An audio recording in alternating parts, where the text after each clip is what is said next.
रानू चिड़िया की बेटी गुड़िया चिड़िया बहुत छोटी थी। मम्मा चिड़िया जब भी दाना लेने जाती तो गुड़िया अपनी मम्मा के साथ जाने की जिद करती थी। गुड़िया बेटी, मैं आपको साथ नहीं लेकर जा सकती। आप अभी बहुत छोटी हो, आपको घोंसले में ही रहना चाहिए। मम्मा, मैं कोई शरारत नहीं करूंगी। मैं वहां जाकर आराम से बैठ जाऊंगी। आपको जरा तंग नहीं करूंगी। थक हार कर मम्मा चिड़िया अपनी बेटी को अपने साथ ले जाती है। मम्मा चिड़िया अपनी बेटी को अपने ऊपर बिठाकर घने जंगल में ले जाती है। लो अब मेरी बेटी, इस जगह से हिलना नहीं है। मैं दाना ढूंढकर थोड़ी देर बाद यहाँ ही आ जाऊंगी। ठीक है मम्मा। मम्मा चिड़िया दाना लेने चली जाती है। मम्मा चिड़िया घने जंगल से निकलकर मैदान में आती है, क्योंकि उन दिनों दाना मैदान से ही मिलता था। यार कालू, देखो देखो, छोटी चिड़िया अकेली बैठी हुई है। पूरे यार इस छोटी चिड़िया को पकड़ कर ले जाते हैं और इसका शोरबा बनाकर पिएंगे। दोनों बूढ़े कौवे दूसरे पेड़ पर बैठकर गुड़िया को बैठी हुई देखकर सलाह कर रहे थे। दोनों कौवों में से एक कौवा, जिसका नाम कालू कौवा था, गुड़िया के पास आता है। छोटी चिड़िया, आपको आपकी मम्मा बुला रही है। अंकल, मेरी मम्मा तो दाना लेने गई है और मेरी मम्मा जानती है मुझे अभी उड़ना नहीं आता। आप मुझसे मजाक ना करें। मैं उठा कर ले जाता हूँ आपको। मेरा विश्वास करो, आपकी मम्मा झरने पर बैठी हुई है, वो आपको बुला रही है। चले, मैं आपको ले जाता हूँ। पहले आप वादा करें कि आप मुझे कोई नुकसान तो नहीं पहुंचाएंगे। वादा, पक्का वादा।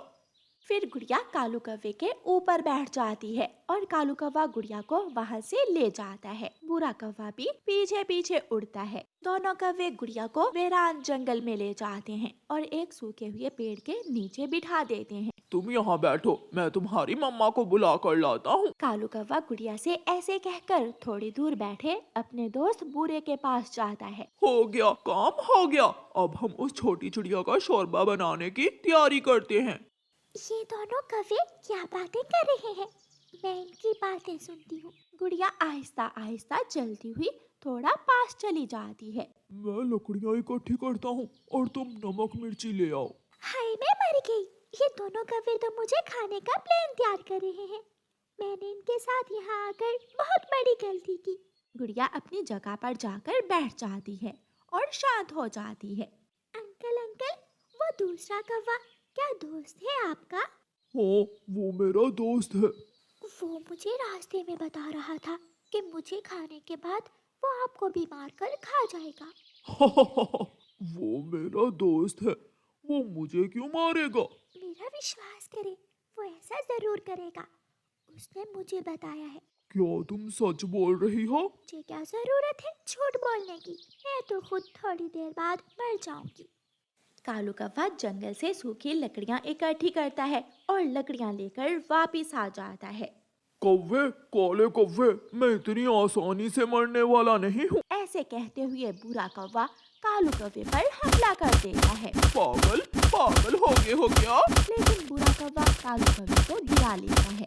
दोनों कौवों में लड़ाई शुरू हो जाती है और गुड़िया मौका देखकर आहिस्ता आहिस्ता चलती हुई झाड़ियों में जाकर छुप जाती है। छोड़ो छोड़ो मुझे, जरूर तुम्हें कोई गलत फहमी हुई है। बुरा कौवा कालू कौवे को छोड़ता है।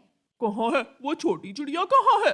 अरे वो तो भाग गई। इसका मतलब उस चिड़िया ने मुझसे झूठ बोला कि तुम चिड़िया को खाने के बाद मुझे भी मार कर खा जाओगे। एक छोटी सी चिड़िया ने तुम्हें उल्लू बना दिया, हाथ आया मांस कमवा दिया तुमने। ये सब तुम्हारी वजह से हुआ है। कौवे शाम तक गुड़िया की खोज करते हैं और फिर शाम के बाद अपने अपने घरों को चले जाते हैं। मेरी गुड़िया कहाँ गई है? मैंने तो उसे यहाँ बैठने को कहा था। गुड़िया, गुड़िया कहाँ हो? मेरी बेटी गुड़िया कहाँ हो? मम्मा चिड़िया परेशान होकर अपनी बेटी को आवाजें दे रही थी। झाड़ियों में छुपी हुई गुड़िया चिड़िया अपनी मम्मा की आवाज सुनकर आवाज की दिशा में जाती है। गुड़िया मेरी बेटी, आप कहाँ चली गई थी? मम्मा, मैं तो बहुत मुश्किल से बची हूँ। वो कौवे मुझे खाने ही वाले थे कि मैंने अपनी अकल से काम लिया और उनसे बचकर निकल आई। मैं ना कहती थी कि आप अभी घोंसले में ही रहो, बाहर जाना खतरनाक है। अम्मा, आपने सच ही कहा था। मुझे जल्दी से घोंसले में ले जाएं। और जब तक मुझे उड़ना नहीं आता, मैं तो कभी भी अपने घोंसले से बाहर नहीं निकलूंगी। फिर मम्मा चिड़िया अपनी बेटी को उठाकर अपने घोंसले में ले जाती है। जंगल में दिवाली थी। शाम होते ही सब पक्षियों ने अपने अपने घरों पर दिए जला दिए थे। सभी छोटे पक्षी एक साथ खेल रहे थे। चिड़िया का बेटा कुकू अनार से निकलती हुई चिंगारियां देखकर बहुत खुश हो रहा था। कबूतर का बेटा और दूसरे पक्षी सब खेल रहे थे और दिवाली मना रहे थे। मम्मा, बाहर पक्षियों के घर पर रोशनी क्यों है? जग्गू बेटा, दिवाली है इसलिए सारे पक्षी दिवाली मना रहे हैं। मम्मा, हम अपने घर पर दिए नहीं जलाएंगे, मैं भी दिवाली मनाने जाऊंगा। जग्गू बेटा, हम गरीब हैं, मेरे पास इतने पैसे नहीं हैं कि मैं अपने घर पर दिए जला सकूं या फिर आपको दिवाली मनाने के लिए कुछ लाकर दे सकूं। मम्मा, मैं भी जाऊंगा, मैं भी दिवाली मनाने जाऊंगा। जग्गू अपनी मम्मा की एक नहीं सुनता और घर से चला जाता है।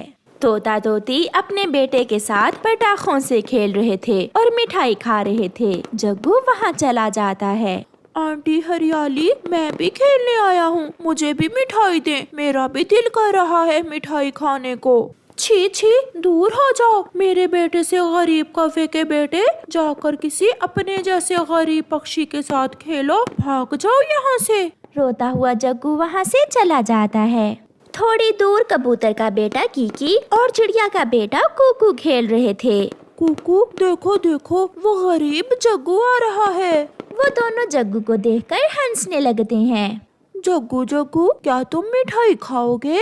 मैं भी आपके साथ खेलने आया हूँ। अच्छा, लो मिठाई ले लो। जग्गू जैसे ही मिठाई लेने के लिए आगे बढ़ता है, पीछे से कबूतर आ जाता है। रुको रुको कीकी, ये मिठाई मैं इन गरीबों के लिए नहीं लाया, चलो चलो भाग जाओ यहाँ से। पापा, वो छोटा है। मैंने कहा ना, भागो यहाँ से। जग्गू चला जाता है। कीकी बेटा, अब बस करो, घर जाकर सो जाओ। कल हम सब तुम्हारी नानों के पास जाएंगे और वहाँ जाकर खूब हल्ला गुल्ला करेंगे। फिर कीकी घर चला जाता है और कुकू अपने घर चला जाता है। जग्गू जाकर पहाड़ों पर बैठ जाता है। वो रोने लगता है। कोई भी मेरे साथ खेलने को तैयार नहीं है। मेरी मम्मा गरीब है ना, इसलिए। मम्मा ने सच ही कहा था, गरीबों का कोई त्योहार नहीं, ना दिवाली ना होली। कबूतर जी, चलें, अंधेरा होने से पहले पहले बाजार से गिफ्ट ले आए। कल हम मेरी माँ के पास खाली हाथ थोड़ी जाएंगे। मम्मा पापा, मेरे लिए भी एक गिफ्ट लाना, मैं अपने दोस्त कुकू से मिलने जाऊंगा कल। कबूतर और कबूतरी चले जाते हैं। कल मम्मा पापा मेरे लिए और अनार ले आएंगे, मैं ये अनार चला कर देखता हूँ। फिर कीकी वो अनार जलाता है। चिंगारियाँ भरती भरती घर की छत तक चली जाती हैं और कबूतर के घर की छत को आग लग जाती है। कीकी आग में फंस जाता है। बचाओ बचाओ, कोई मुझे बचाओ। जग्गू कौवा घर वापस लौट रहा था। वो कीकी की आवाज सुनता है और कीकी की मदद को जाता है।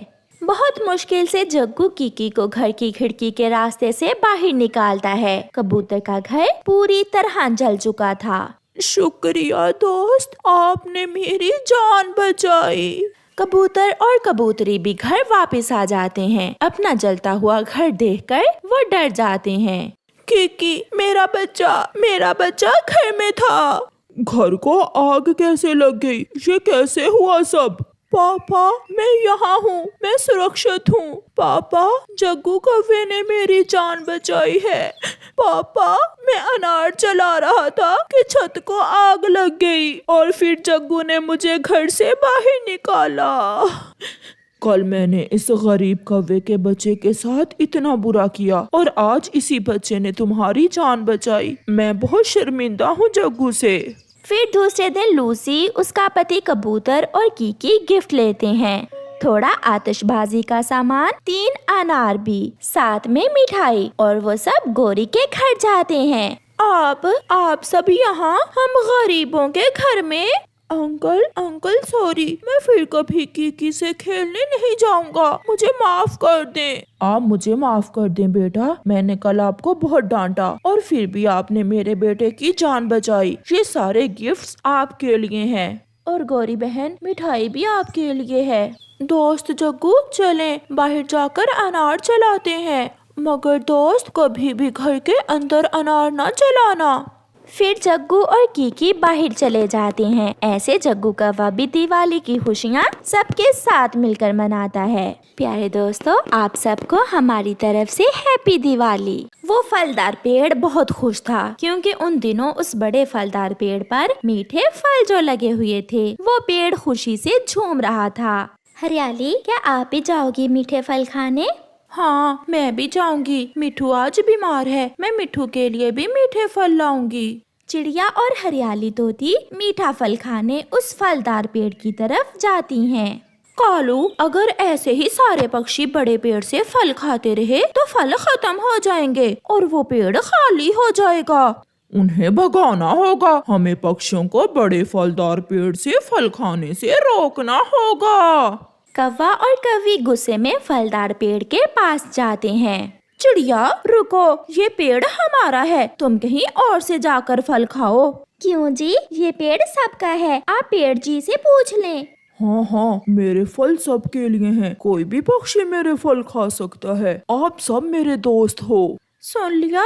ऐसा कहते हुए चिड़िया और हरियाली उस पेड़ से कुछ फल तोड़कर वहाँ से चली जाती हैं। फिर दूसरे दिन गौरी को एक उपाय आता है और वो फिर से फलदार पेड़ के पास जाती है। पेड़ जी, आप हर समय जमीन से पानी और सूरज से रोशनी ही खाते हो, कभी कुछ और भी खा लिया करो। मैं एक पेड़ हूँ, मैं चल फिर नहीं सकता, फिर मैं कैसे कोई और चीज खा सकता हूँ? मैं करूँगी, मैं अपने पेड़ भैया के लिए एक नई चीज लाऊंगी खाने को।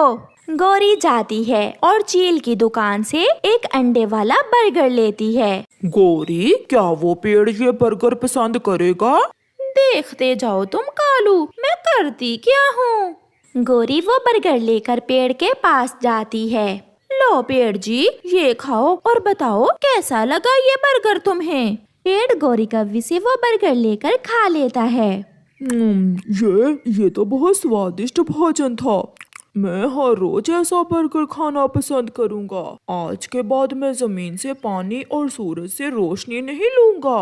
मैं भी रोज अपने पेड़ भैया के लिए ये बर्गर ले आया करूंगी, मगर बदले में मेरा भी एक काम करना होगा आपको। बताओ बताओ, मैं सब करूंगा। बताओ मेरी दोस्त, आप बहुत अच्छी हो। तुम्हारे ये फल केवल मैं और मेरा पति कालू ही खाएंगे। तुम दूसरे पक्षियों को भगा देना और उन्हें बता देना कि तुम्हारे फल सिर्फ हमारे लिए हैं। मैं बता दूंगा, मैं सबको भगा दूंगा, मगर तुम कल मेरे लिए ये वाला बर्गर लाना ना भूलना। फिर दूसरे दिन जब पक्षी उस पेड़ से फल खाने आते हैं तो वो पेड़ जोरों से हिलने लगता है। पेड़ जी, आप ऐसा क्यों कर रहे हैं? आप दोस्त हैं हमारे, फिर आप हमें अपने फल क्यों नहीं खाने दे रहे? मैं केवल कौवों का ही दोस्त हूँ, मेरे फल भी अब वही खाएंगे। तुम सब यहाँ से भाग जाओ। वो कौवे बहुत बुरे हैं, वो आपको धोखा देंगे।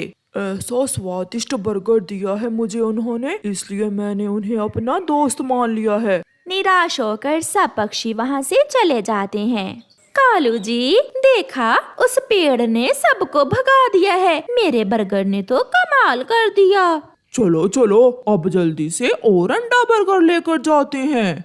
ऐसे वो कौवे हर रोज उस पेड़ के लिए अंडा बर्गर ले जाते। पेड़ वो बर्गर मजे मजे से खा लेता और कौवे उस पेड़ के फल खा लेते। कई दिन ऐसा ही चलता रहा और फिर कई दिन सूरज की रोशनी ना लेने से और कई दिन जमीन से पानी ना लेने से उस पेड़ के सारे फल बेस्वाद हो जाते हैं और वो पेड़ कमजोर हो जाता है। कालू जी, ऐसा लग रहा है जैसे आज इस पेड़ के फलों में वो पहले वाला स्वाद नहीं रहा।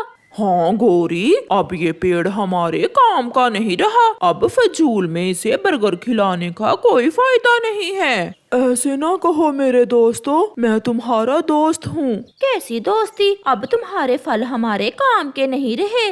ऐसे कहते हुए कौवा और कौवी वहाँ से उड़ जाते हैं। रात को तेज हवा चलती है और बारिश भी थी। वो पेड़ बहुत कमजोर हो गया था, इसलिए तेज हवा से वो पेड़ जड़ से ही उखड़ जाता है और वो रात उसकी जिंदगी की आखिरी रात थी।